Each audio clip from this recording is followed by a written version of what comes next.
Nous a protégés, tu as consolé.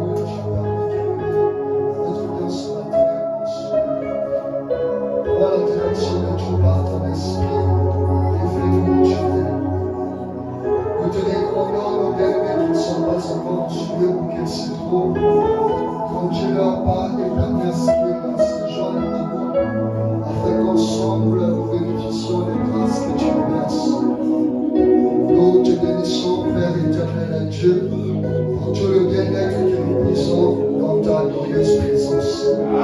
Merci, très cher Saint-Esprit du Seigneur, de glorifier Jésus au milieu de nous, dans chacun de nous, dans le nom de Jésus. Nous disons Amen. Amen.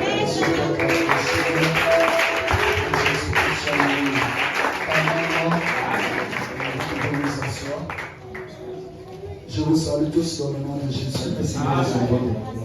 Que Dieu soit loué d'avoir terminé cette présence. J'ai entendu, on a chanté Ngébou. Merci d'être Ngébou ce matin. Amen. Amen. Alléluia. Amen.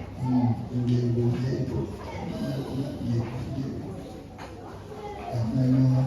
Amen.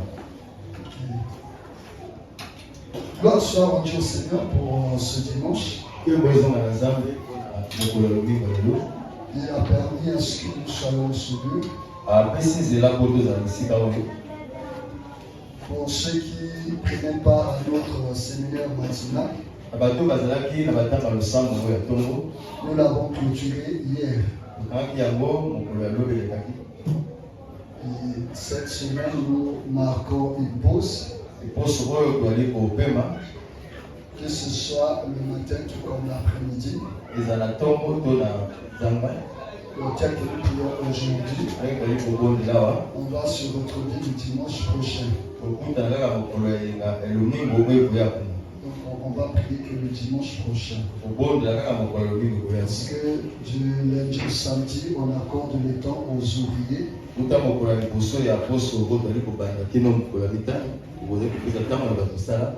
Pour pouvoir faire ce qu'ils pourront faire ici.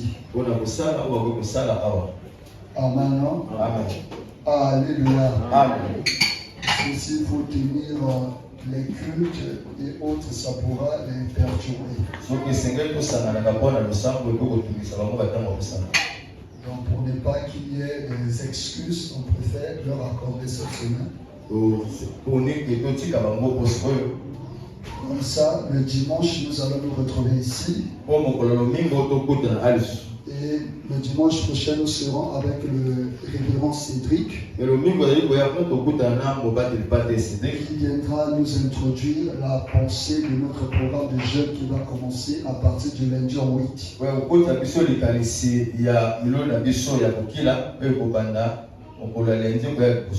Donc, du lundi 9 jusqu'au dimanche 28, je pense bien, nous serons jusqu'au... Ce sera le 28. Le 28, nous serons au programme de jeûne ici. Et tous les après-midi, on se retrouvera ici. Le matin, chacun général chez lui passera des temps de prière d'après sa disponibilité. Passera ses temps de prière d'après sa disponibilité. Et les après-midi, nous nous retrouverons ici. À partir de 16h jusqu'à 18h30. Pour recevoir les enseignements et pour passer des temps de prière. Amen. Alléluia. Donc nous serons 3 semaines de jeûne. Alléluia. Amen. Et comme c'est notre programme local, nous générons du lundi au vendredi. Le samedi, quartier libre, tu manges, tu restes à la maison. Et dimanche, on vient le matin, on célèbre notre Dieu. Et tu pourras manger. Donc notre jeûne sera seulement du lundi au vendredi. Alléluia. Amen. Alléluia. Amen. Donc préparons-nous par rapport à ça. Prions pour nos vies. Hier, j'étais en train de dire à la clôture du culte matinal. La responsabilité de l'église, c'est d'instituer des programmes de prière. Et à chacun de participer à ce programme. Ce n'est pas à l'église de venir te chercher à la maison pour que tu participes de force à un programme. Alléluia. Amen. L'église organise un programme. Et à chacun de se disposer pour participer à ce programme. Donc, quand il y a un programme et que tu ne viens pas, l'église n'est pas responsable. Parce qu'il y a des gens, quand il y a des problèmes, des combats, des difficultés, ils accusent l'église ou bien les responsables. Alléluia. Amen. Alors que l'église organise des activités, on est toujours indisponible. Amen. Amen. Alléluia. Amen. L'église ne viendra pas te prendre à la maison. L'église ne te paiera pas de déplacement. C'est à toi de participer à ce programme. Apprendre ou à laisser. Amen. Amen. Apprendre ou à laisser. Ne pas participer, tu ne pêches pas. Mais tu te prives de certaines grâces qui accompagnent ce programme. Tu peux pourtant rester à la maison comme bon te semblera. Tu ne pêches pas. Sauf que tu perds certains avantages de ce programme. Est-ce que quelqu'un a compris? Amen. Ok, bien aimé dans le Seigneur, nous allons nous exhorter. Certainement, beaucoup de gens se sont préparés en conséquence. Parce que le dimanche surpassé, j'avais plutôt accordé la possibilité de poser quelques questions et auxquelles je vais répondre.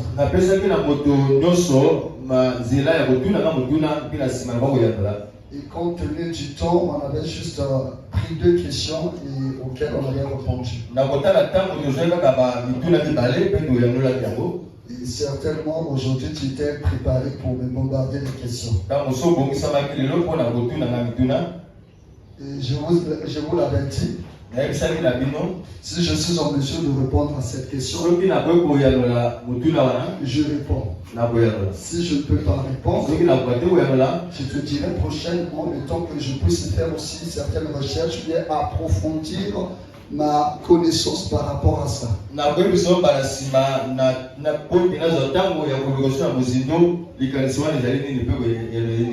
Alléluia. Amen. Alléluia. Amen. Est-ce qu'on se comprend? Donc s'il arrive que tu me poses une question et que je ne réponde pas, ne sois pas trop dérangé.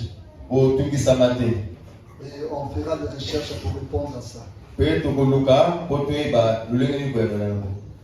Amen. Amen. Est-ce qu'on est là? Amen. Est-ce qu'on est là? Amen. Ok, j'ai besoin d'un micro.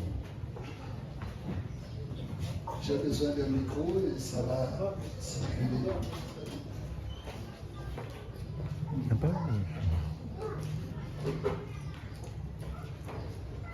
Amen. Amen. Ok. Je me dispose à quelques questions qu'on pourra nous poser et puis c'est sur la base de ça que nous allons formuler notre exhortation ou peut-être notre enseignement. Na bongisami na kotala bituna obo kotuna ngai pe na kasi na monde tokozwa likambo na biso ya lelo ya kobondela pe ya nola pe bolingo. Celui qui a une question, il lève tout simplement sa main et puis le micro viendra vers lui. Oaza na motuna nyonso okoki kokoma loboko na yo pe otuni motuna na mobali libali. Question. Ok. Donc il n'y a que pas David qui pose des questions. Si les autres là n'ont pas de questions posées. Ah, David a la question. Ah, certainement aujourd'hui ne va pas poser ces surprises. Parce que dernièrement, on avait eu 2 questions en rapport avec leur prénom. David a posé une question en rapport avec David. Maman Rachel a posé une question en rapport avec Rachel.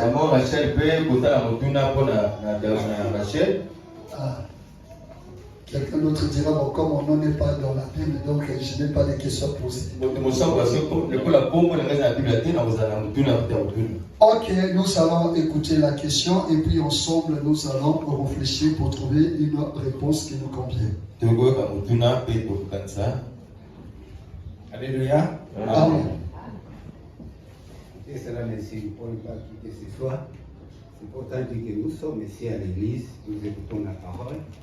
Il y a certaines questions que nous ne pouvons pas poser directement quand l'homme de Dieu est sur la chair. Mais comme l'occasion nous est donnée pour poser des questions, je pense, chez moi il y en a beaucoup, hein. Il y en a beaucoup parce que nous écoutons la parole de Dieu, nous méditons la parole de Dieu dans nos maisons. Bon, la question d'aujourd'hui, qu'est-ce que cela n'intéresse pas nos mamans? Alléluia. Amen. Nous avons comme père de la foi Abraham. Et nous nous référons chaque fois à lui. Abraham avait une descendance. Il y a Ismaël qui était né, qui n'était pas l'enfant de la promesse, mais Dieu, dans sa préscience, avait voulu qu'Ismaël soit né. Ensuite, il y a eu l'enfant de la promesse, Isaac. Nous connaissons l'histoire. Mais nous autres, nous sommes de la descendance d'Isaac. La question que je voulais poser, c'est ici. La descendance d'Ismaël, ce sont les musulmans que nous voyons, ou plus les Arabes. La descendance d'Isaac, c'est les Juifs, les Hébreux. Ma question est celle-ci. Quand nous allons dans les mosquées, ou ceux qui ont eu la possibilité de rentrer dans les synagogues, toutes les mamans, leurs têtes sont couvertes, sont voilées. Que ce soit du côté d'Ismaël, que ce soit du côté d'Isaac. Les mamans, les têtes sont voilées. La question, je devrais la poser le dimanche passé, comme le dit pasteur. Il y a eu la sœur Rachel qui avait posé la question. Et j'avais médité, pas médité, j'ai un passage dans la Bible, je pense, 1 Corinthiens 11 là. J'avais déjà beaucoup réfléchi sur ces passages. Beaucoup de serviteurs de Dieu avaient beaucoup prêché sur ça. La conclusion est que nos mamans peuvent ne pas voiler leur tête. La réponse est dans la Bible. Je pense, c'est 1 Corinthiens 11, je pense 10, je n'ai plus la référence. La Bible nous dit qu'à cause de la présence des anges dans l'église, les femmes doivent porter, doivent se couvrir la tête. Et nous constatons que dans nos églises, il est permis à nos mamans de porter, de ne pas porter quelque chose pour se couvrir la tête. Je voudrais que le Saint-Esprit, qui a toujours animé notre papa, va donner une suite là-dessus. Et j'ai dit que la question que j'avais posée, la question là-dessus, papa, très sincèrement, j'avais été satisfait de la réponse. Et j'avais noté quelque chose de très important. J'étais satisfait. Et je pense qu'aujourd'hui aussi, je serai satisfait. Amen. Amen. Amen. Ok, donc, est-ce qu'on peut acclamer le Seigneur pour la question de Amen. Amen. Ok, on on va répondre à la question de papa. Papa. Sa préoccupation est que dans la Bible, il est mentionné que les femmes doivent être voilées, avoir la tête.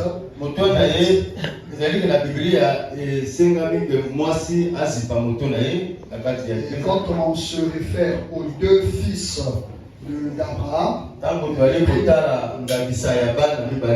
les deux premiers fils d'Abraham, les descendants d'Ismaël, les femmes se couvrent la tête, et les descendants d'Isaac, les juifs, la femme se couvre la tête. Et nous, au nom de la foi, nous sommes des fils d'Abraham. Et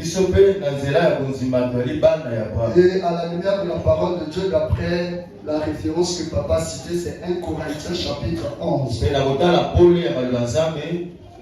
1 Corinthiens chapitre 11, concernant la tenue de la femme dans l'église. Comment est-ce que la femme doit se comporter ou bien s'habiller, surtout dans l'église. Amen, non? Amen. Alléluia. Amen. Ok, on va essayer de répondre à cette question.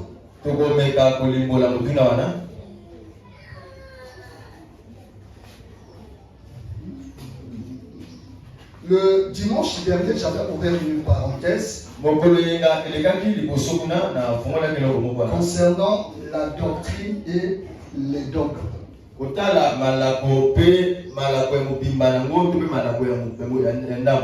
La doctrine, c'est ce qui caractérise le fondement de notre foi. C'est une vérité absolue. Une vérité universelle qui doit s'appliquer partout. Mais le dogme est une vérité relative à une circonstance donnée qui concerne un territoire donné. La doctrine est universelle, mais le dogme n'est pas universel. Et ce qui caractérise notre foi, c'est la doctrine. Amen. Déjà à propos des femmes juives et puis arabes, ce n'est pas seulement à l'église qu'elles mettent leur voile. Même à la maison. Partout elles sont, leur voile. Alléluia. Elles sont ça en permanence. Maintenant, concernant le passage d'un Corinthiens chapitre 11, déjà ici il s'agit d'une lettre que l'apôtre Paul adresse aux chrétiens convertis dans la ville de Corinthe.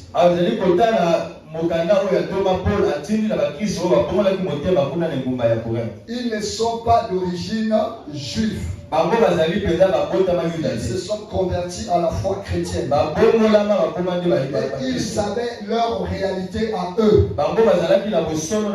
Déjà, ils étaient beaucoup plus ancrés dans l'idolâtrie, dans la prostitution. Ils s'étaient engagés dans ce domaine-là. Et dans cette vie, il y avait même le culte de la prostitution. Quand ils se retrouvaient lors de leur culte, à ce moment, il n'y avait ni père, ni mère, ni maman, ni fils. Et ils passaient leur temps à s'accoupler comme ça. Et il va arriver que ces gens-là reçoivent la parole de Dieu. Ils se convertissent en Jésus-Christ. Ils donnent leur vie à Jésus. Mais toutefois, la nostalgie ou encore les traditions de leur ancienne confession les rattrapent. Ils avaient toujours cette tendance-là à se laisser emporter par rapport à ce qu'ils avaient connu avant. Alléluia. Amen. Ils avaient toujours cette tendance-là. Et puis, en ce qui concerne le charme, chez la femme, la chevelure joue de beaucoup dans le charme et la séduction. Et dans leur contrée, les femmes avaient des longs cheveux. Cela était comme un instrument de séduction pour les hommes. Un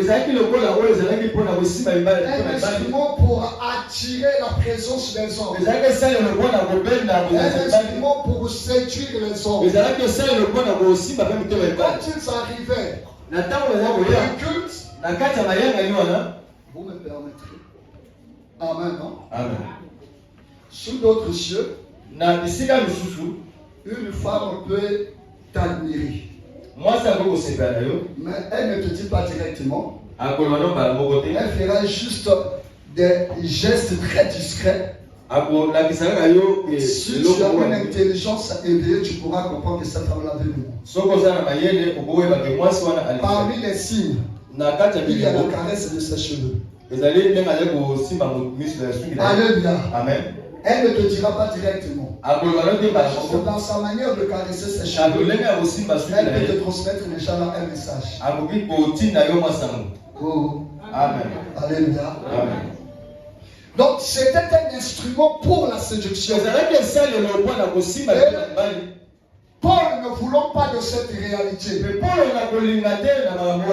n'étant pas sur place, le responsable de l'église va lui adresser un message concernant les réalités de l'église.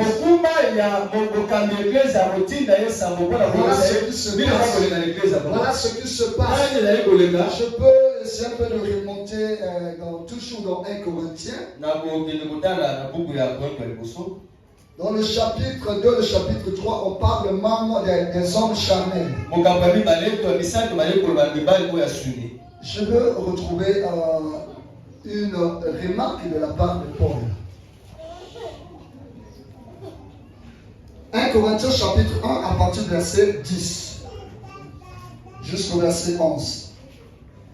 Il a dit ceci: je vous exhorte, frères, par le nom de notre Seigneur Jésus-Christ, à tenir tous un même langage et à ne point avoir de division parmi vous, mais à être parfaitement unis dans un même esprit et dans un même sentiment. Car mes frères, j'ai appris à votre sujet par les gens de Chloé qu'il y a des rivalités au milieu de vous. Amen.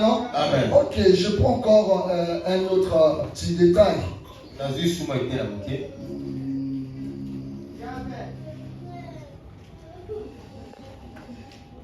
Toujours le chapitre 1. À partir du verset 22.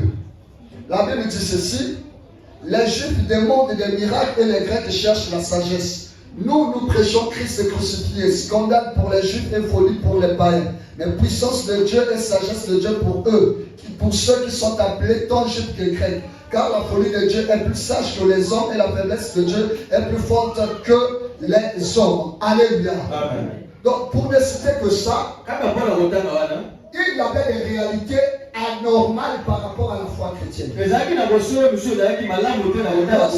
les femmes venaient à l'église, elles ne venaient pas seulement pour écouter la parole, c'était pour elles aussi un moyen pour séduire, attraper d'autres hommes. En apprenant toutes ces réalités, Paul va répondre en donnant des instructions fermes en ce qui concerne l'attitude et la tenue de la femme dans ces églises. Je reviens sur la lettre en question, sinon sur le chapitre 11 à partir du verset 2. Chapitre 11 à partir du verset 2. La Bible dit ceci: je vous loue de ce que vous vous souvenez de moi à tous égards. Et de ce que vous retenez mes instructions,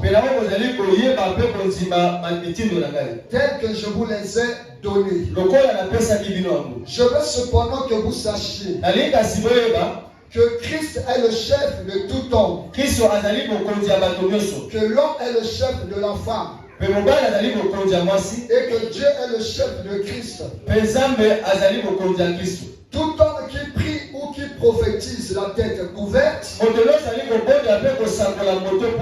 tout homme masculin, non, tout homme pas en général, juste l'homme. Donc l'homme qui prie ou qui prophétise la tête couverte déshonore son chef. Toute femme au contraire qui prie ou qui prophétise la tête non voilée déshonore son chef.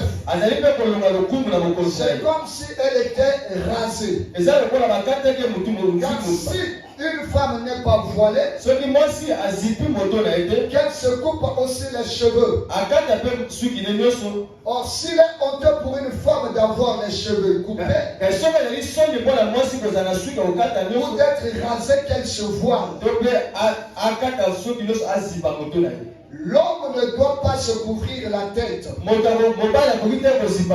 puisqu'il est l'image et la gloire de Dieu. Tandis que la femme est la gloire de l'homme. En effet, l'homme n'a pas été tiré de la femme, mais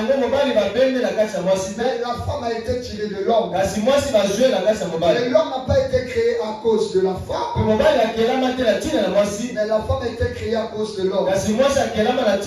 C'est pourquoi la femme, à cause des anges, doit avoir sur la tête une marque de l'autorité dont elle dépend. Suivez le verset 11. Toutefois, dans le Seigneur, la femme n'est point sans l'homme, ni l'homme sans la femme. Car de femme que la femme a été tirée de l'homme, de même que l'homme existe par la femme. Et tout vient de Dieu. Jugez sur vous-même. Est-il convenable qu'une femme prie sans être voilée? La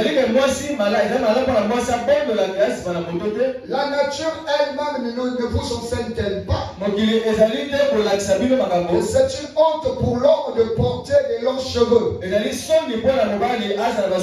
en ouvrant la parenthèse, les juifs avaient aussi des longs cheveux. Les juifs aussi avaient des longs cheveux. Alléluia. Amen. Ok, nous continuons, nous sommes pratiquement à la fin. Mais que c'est une gloire pour la femme d'en porter. Parce que la chevelure lui a été donnée comme voile. Si quelqu'un se plaît à contester,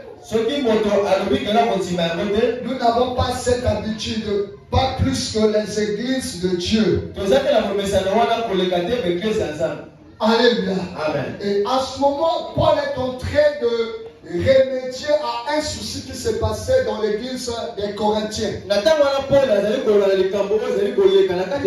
Éviter ce désordre de débauche, de prostitution. Il inscrit fermement que les femmes puissent se voiler pour la prière et pour prophétiser.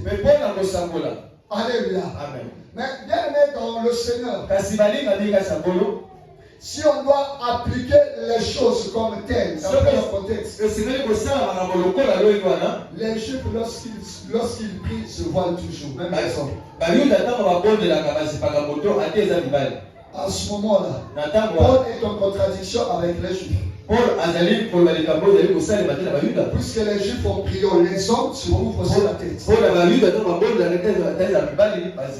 la Bible nous recommande que nous devons prier sans cesse. L'envie de prier peut se présenter à nous à n'importe quel moment. Dans la chambre, sous la douche, dans le WC, dans la rue, l'envie peut monter. Il peut avoir une attaque. À ce moment-là, est-ce que tu dois te dire non, je dois d'abord mettre mon foulard pour commencer à prier, à chasser le démon? C'était une marque de discipline que Paul voulait imposer pour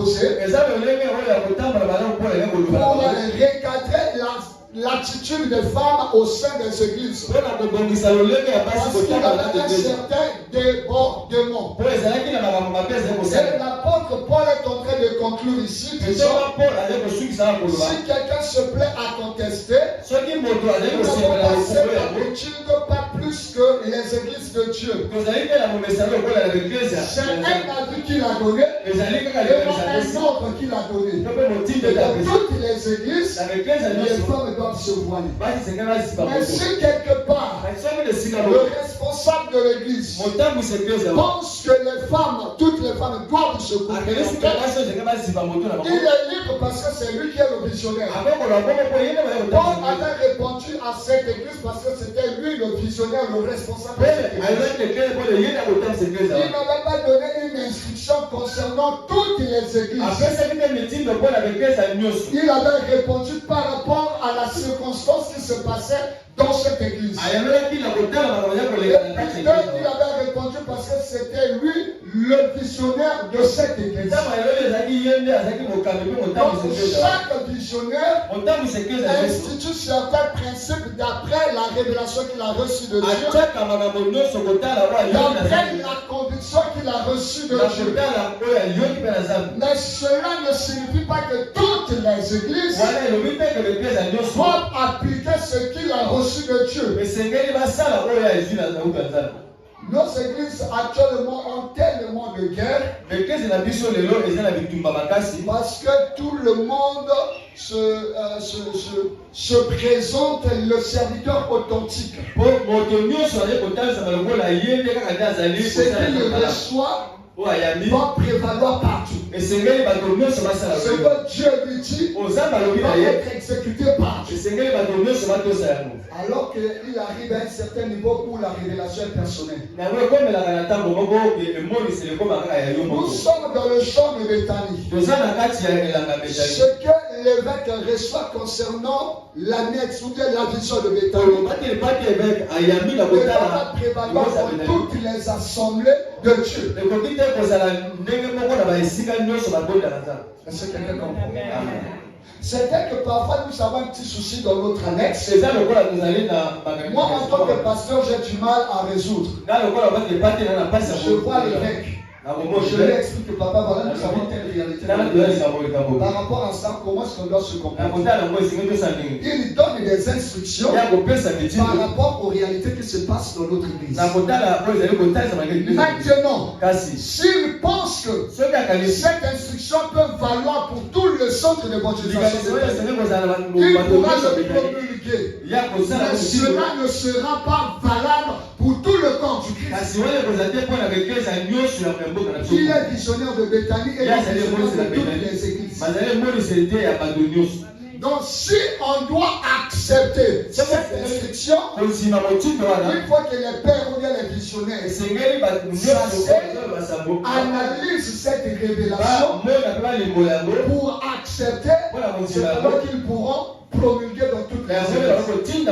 Sinon, il n'a pas reçu ordre de donner des instructions et d'imposer des ordres sur toutes les églises. Est-ce qu'on se comprend? Alléluia. Et pour ainsi terminer par rapport à cette question, s'agissant de la prière, c'est une conviction, une motivation, une expression de ton cœur. Mais s'agissant de la prophétie, c'est une inspiration de la part de Dieu. Donc c'est le Saint-Esprit qui descend chez toi, qui t'inspire et je te mets à parler. À ce moment, on doit se poser la question. Parce qu'on n'a pas de voix, donc on ne reçoit pas le Saint-Esprit. Parce que c'est poussé par le Saint-Esprit que les hommes parlent de la parole. C'est poussé par le Saint-Esprit que l'on prophétise. Donc comment est-ce qu'on pourra prophétiser si on n'a pas le Saint-Esprit? Alléluia. Alléluia.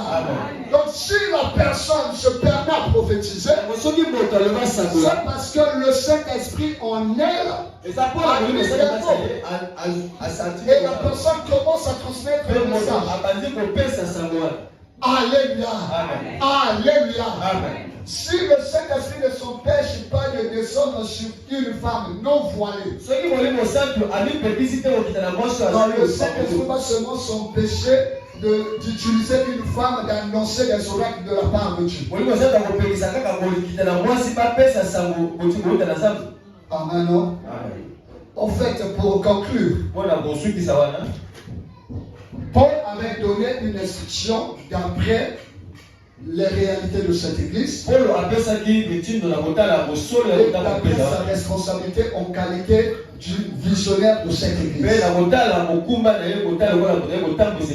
Et si un visionnaire pense que dans son église toutes les femmes doivent se couvrir la tête,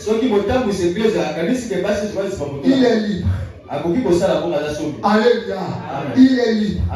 Et si un autre pense que non, les femmes peuvent ne pas se couvrir la tête, il est libre. Alléluia. Le plus important, c'est d'avoir Jésus-Christ. Le plus important, c'est d'avoir le Saint-Esprit. Le plus important, c'est d'être conduit par le Saint-Esprit. Le plus important, c'est d'être inspiré par le Saint-Esprit. Et c'est ça le plus important. Parce qu'il y a des femmes, même avec des voiles, qui se livrent à la prostitution. Le problème, ce n'est pas de s'habiller de savon, c'est d'abord ton attitude et ton comportement. Raison pour laquelle un conseil dit ceci: ne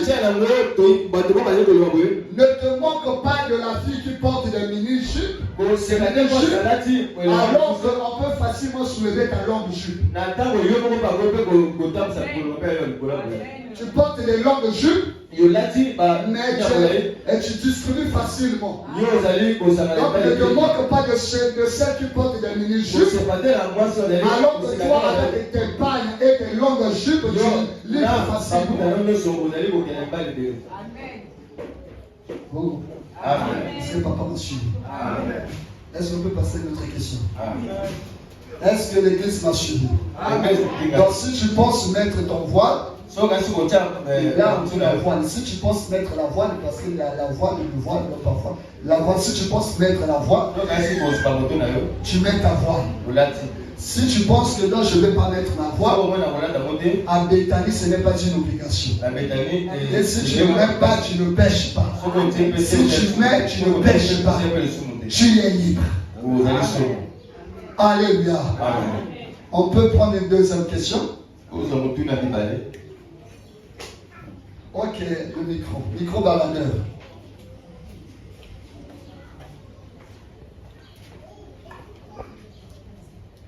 Amen. Amen. Je pose cette question parce que, étant responsable de la jeunesse, quelquefois les jeunes de l'église me posent des questions où je réponds parfois sur d'autres plateformes de l'église.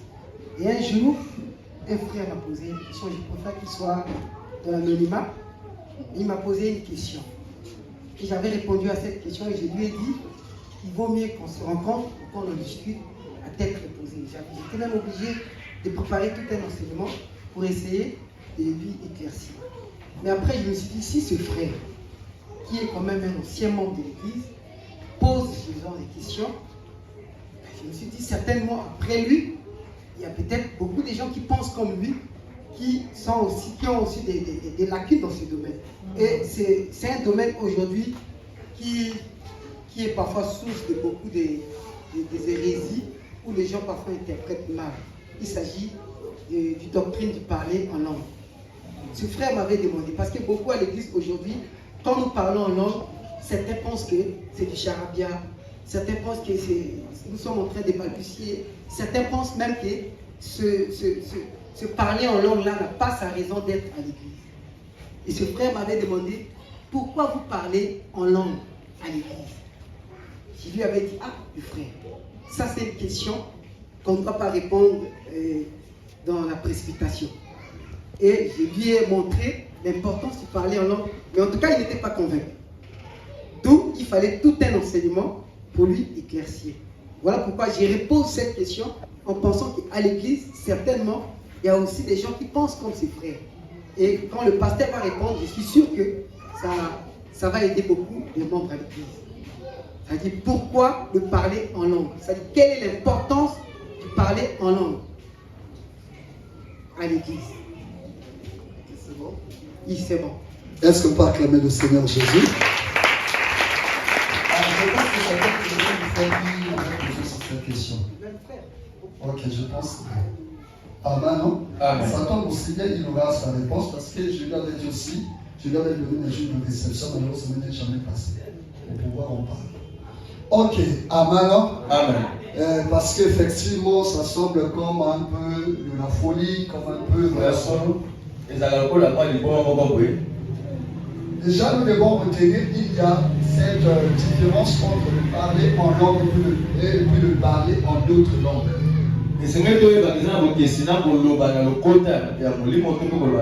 En français, ils ont leur expression. Il y a glossolali et puis l'autre expression glossolali, c'est le parler en d'autres langues.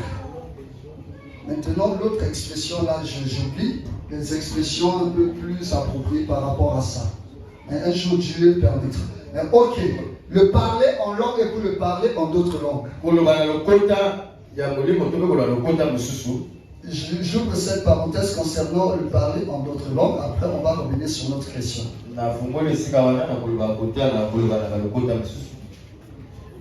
Actes chapitre 2.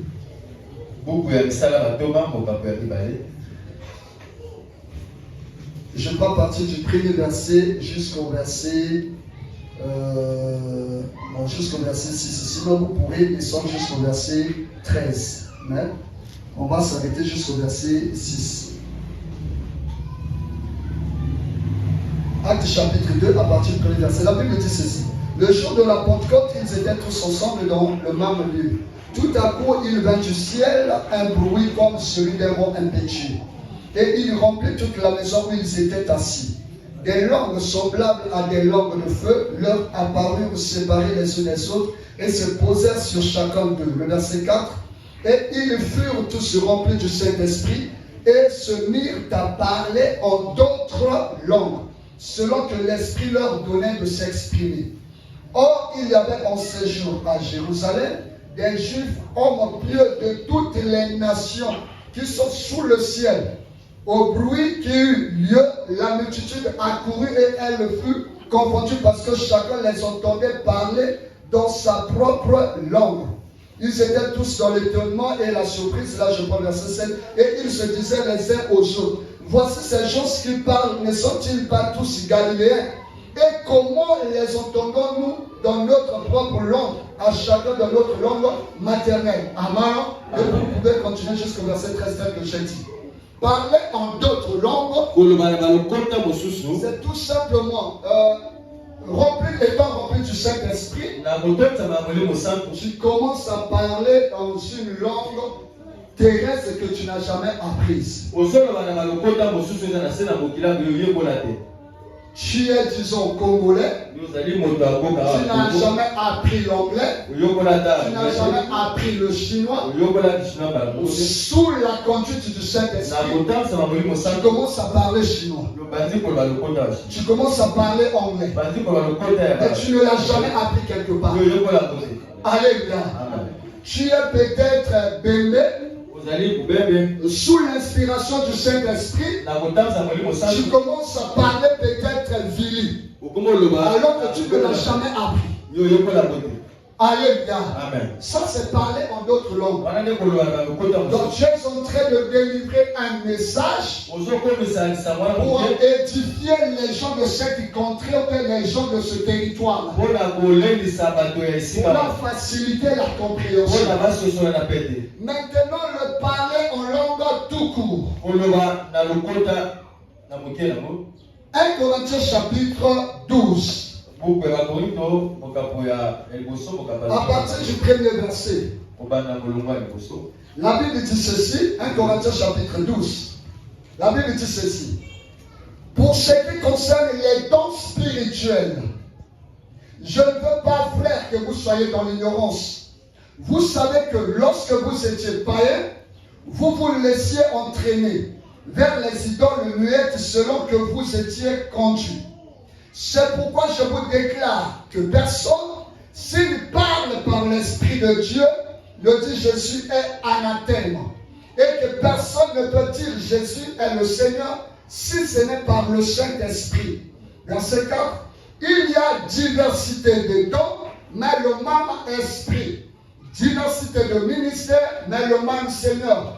Diversité d'opérations, mais le même Dieu qui opère tout en tous. Or, à chacun, la manifestation de l'Esprit est donnée pour l'utilité commune. Verset 8, nous allons le voir. En effet, à l'un est donnée par l'Esprit une parole de sagesse, à un autre une parole de connaissance, selon le même Esprit, à un autre la foi, par le même Esprit, à un autre le don des guérisons, par le même Esprit, à un autre le don d'opérer des miracles, à un autre la prophétie, à un autre le discernement des esprits, à un autre la diversité des langues, à un autre l'interprétation des langues. Alléluia. Donc par rapport à cela, nous comprenons que même le parler en langue fait partie des dons du Saint-Esprit. Certes, le don nous fera défaut pour aller un peu plus en profondeur. Donc parmi les 9 dons du Saint-Esprit, il y a diversité des dons. Maintenant, nous continuons. On prend le chapitre 14. 1 Corinthiens toujours. 1 Corinthiens.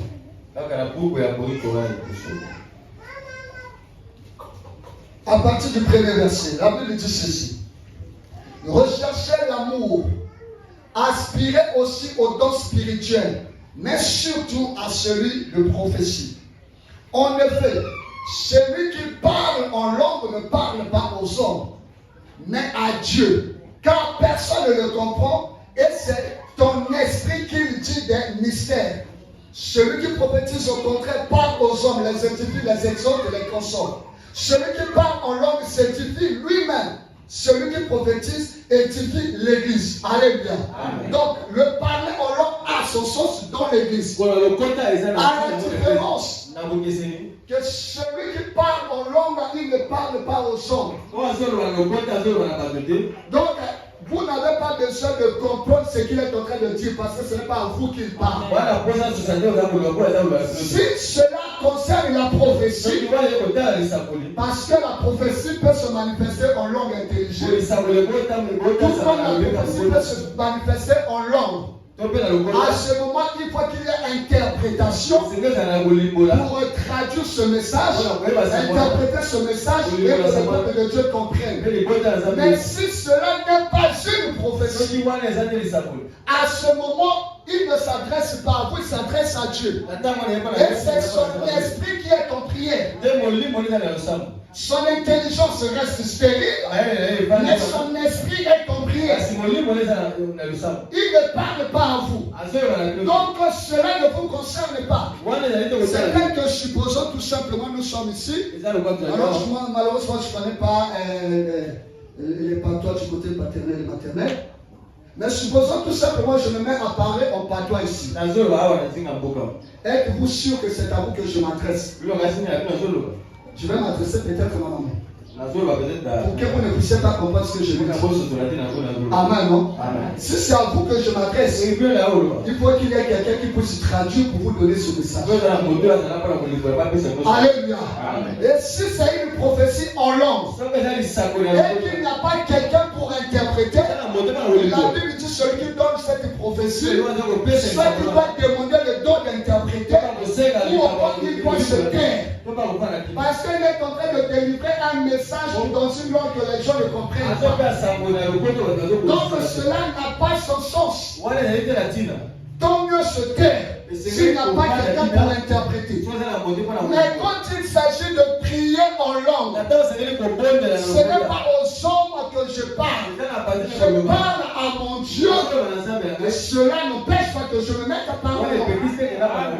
Alléluia. Parce que ce n'est pas à vous que je m'adresse. Je m'adresse à mon Dieu. Donc je n'ai pas besoin que vous soyez édifiés. Je n'ai pas besoin que vous soyez édifiés. Alléluia. Si c'est pour que vous soyez édifiés, à ce moment, il faut qu'il y ait interprétation. Je pense qu'il est déjà arrivé ici. Pendant qu'un est en train de donner un message, je commence à déclarer qu'il y a le temps d'interprétation pour délivrer ce message. Alléluia. Parce que la personne ne priait pas seulement en langue.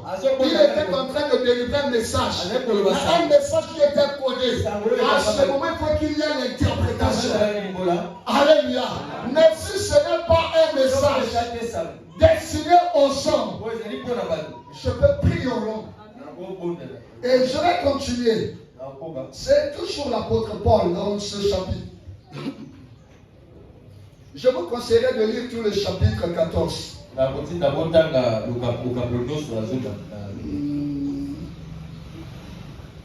Je prends à partir du verset 37. À partir du verset 37. La Bible dit ceci. Si quelqu'un croit être un prophète ou spirituel, qu'il reconnaisse ce que je vous écris est un commandement du Seigneur. Si quelqu'un l'ignore, qu'il l'ignore. Le verset 39. Ainsi donc, frères, aspirez au don de prophétie et n'empêchez pas de parler en langue. Mais que tout se fasse avec bienséance et avec ordre. Alléluia. Aspirez au don de prophétie, mais n'empêchez pas de parler en langue. Est-ce qu'on doit parler en langue là dans la rue, seul avec l'autre? C'est dans l'église. Alléluia. C'est toujours Paul. Il y a tellement de versets. Voilà, le verset 18.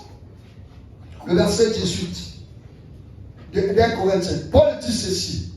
Je rends grâce à Dieu de ce que je parle en langue plus que vous tous. Mais dans l'église, j'aime mieux dire 5 paroles avec intelligence afin d'instruire aussi les autres que dire une parole en langue. Alléluia. Il dit que je regrette parce que je parle en langue plus que vous tous. Donc quand je suis seul, je prie plus en langue, je parle plus en langue. Mais quand il est question de vous instruire, je préfère dire quelques mots en langue, mais 10 000 mots en langue intelligible pour vous instruire. Si ce n'est pas pour vous instruire, si ce n'est que pour ma prière personnelle, si ce n'est que pour mon propre compte, je peux passer tout mon temps à prier en langue. Alléluia. Alléluia. Vous savez, j'ouvre aussi cette parenthèse, c'est toujours dans le chapitre 14. Il y a beaucoup de détails sur ça, mais le temps fera des fois pour rechercher verset par verset. Il a prié en langue. Il a chanté aussi en langue. Il peut arriver que la personne se mette à chanter en langue. C'est toujours dans 1 Corinthiens chapitre 14. Il y a tellement de versets, je ne sais pas si je pourrais le retrouver facilement.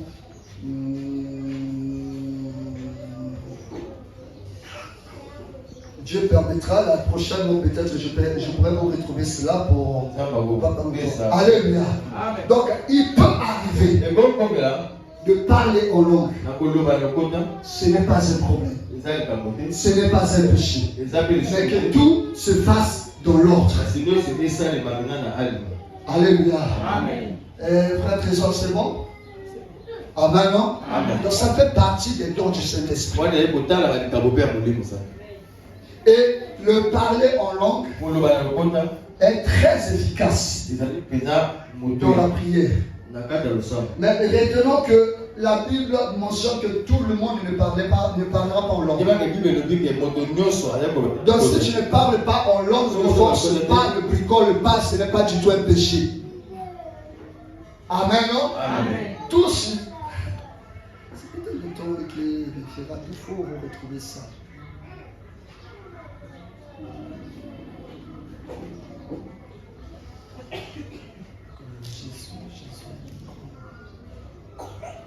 Est-ce que je peux vous retrouver ça?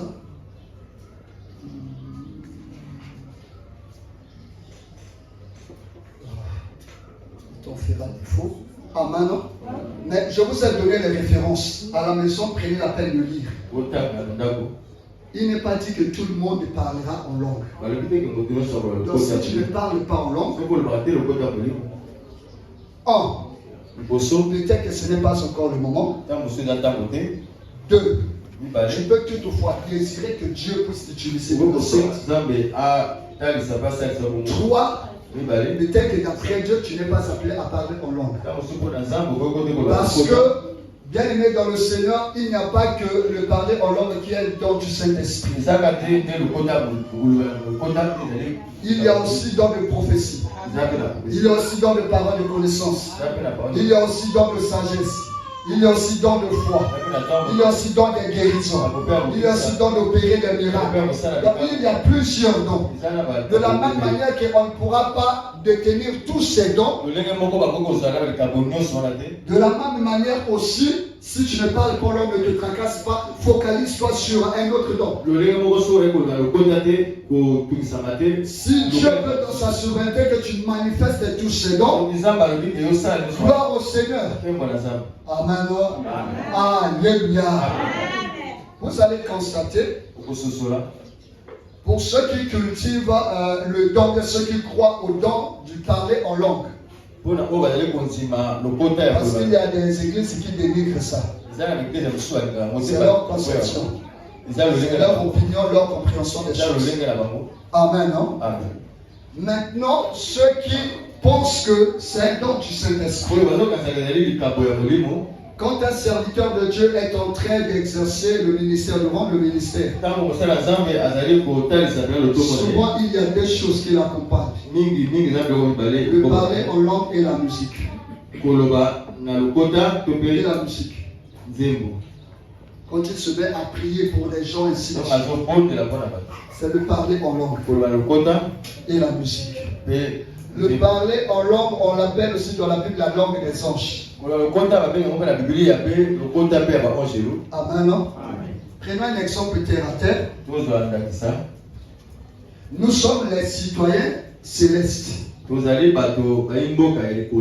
Et le ciel est rempli des anges. Amen, non? Supposons tout simplement que tu es citoyen d'un royaume et que tu ne parles pas la langue de ce royaume. Est-ce que quelqu'un comprend? Tu es citoyen d'un royaume et tu ne parles pas la langue. 2. La Bible nous appelle aussi, en tant que des serviteurs de Dieu, nous sommes des anges. Alléluia. Et le parler en langue, c'est aussi la langue des anges. Comment comprendre un ange qui ne parle pas la langue des anges? Amen. Et puis la troisième des choses, supposons que tu pars dans un pays étranger, tu es embauché quelque part, là où tu travailles, tout le monde parle une langue que tu ne maîtrises pas. J'espère que tu te sentiras très gêné, très mal à l'aise. Tu te sentiras étranger. Alléluia. Vous êtes des collaborateurs. Vous travaillez ensemble. Mais du matin jusqu'au soir, ils ne font que parler dans leur langue. Que tu ne comprends aucun mot. Tu te sentiras dérangé. Et nous sommes au service de Dieu. Nous sommes dans la société de Dieu. Nous sommes dans la structure de Dieu. Et comment ne pas parvenir à parler la langue des ouvriers de Dieu? Amen. Est-ce que quelqu'un a compris cela? Et même le parler en langue aussi a des dimensions. C'est une dimension quand tu pries, toi-même tu sais que là je suis en train de prier. Et une autre dimension quand tu montes et tu constates que là je ne suis pas simplement en train de prier, mais je suis en train de prophétiser. Alléluia. Alléluia. Donc ce n'est pas un péché. Parler en langue dans l'église, ce n'est pas du tout un péché. C'est tout comme prophétiser dans l'église, ce n'est pas du tout un péché. Mais tout doit se faire en ordre. Amen. Si Dieu te fait grâce de parler en langue, parle en langue. Si tu aspires à parler en langue, aspire, Dieu te fera grâce. Mais si jusque-là ça ne vient pas, n'invente rien. Le parler en langue, on ne l'apprend pas. C'est une inspiration qui vient de Dieu. On ne l'apprend pas comme quelque part. Non, non, on ne l'apprend pas. Ça vient. Certes, au début, l'homme étant émotionnel, aura du mal parfois à se laisser emporter à croire. Et au fur et à mesure qu'il se laissera, ça va commencer à couler en flot. Pour terminer, je me rappelle à l'époque, il y avait une maman. Quand on se rendait à l'église, dès qu'on arrivait à l'église, elle se mettait à parler en langue. Dès qu'on arrive, donc pour moi, je pensais que il faut d'abord, Seigneur, je te rends grâce. Seigneur, pardonne mes péchés. Lave-moi par ton sang. Remplis-moi par ton esprit. Après, par la suite, le Saint-Esprit peut t'inspirer. Amen. 5 ans. C'est-à-dire que quelqu'un a le don de guérison. Il y a un malade qui se présente. On pose ses mains, déclare des paroles, prie pour la personne, communique la guérison. C'est un don. C'était que le don de prophétie. Il y a des gens qui n'ont pas besoin d'attendre 1 minute, 2 minutes pour se mettre à prophétiser. Je me rappelle, j'ai ma petite soeur à l'époque. Elle avait la facilité de voir des choses, mais pendant que vous faites de n'importe quoi. Elle va vous dire que non, voilà, il y a telle chose, telle chose, avec précision. Elle n'avait pas besoin de se mettre en prière pour s'annoncer des choses. Il y a des gens comme ça. Il n'a pas besoin de rester d'abord 30 minutes pour se mettre en prophétie. Aussitôt là, il peut déjà commencer à déclarer des choses. Dieu lui ouvre directement les yeux. Et il se met à parler. Alléluia. C'est un don que Dieu t'a donné. C'est à toi de savoir comment l'exploiter. À toi de savoir comment le développer pour être encore plus efficace. Parce que la Bible dit les dons sont donnés pour l'utilité commune. Est-ce que quelqu'un m'a compris? Est-ce que quelqu'un m'a compris? Est-ce que pas acclamer le Seigneur Jésus-Christ? Acclamons le Seigneur. Acclamons le Seigneur. Que Dieu soit loué. Par rapport au temps, on est obligé de s'arrêter là. Il fait 11h08, 11h07, 11h08. Amen, non? En fait, ça permet aussi à ce que les gens puissent un peu se vider de quelques préoccupations.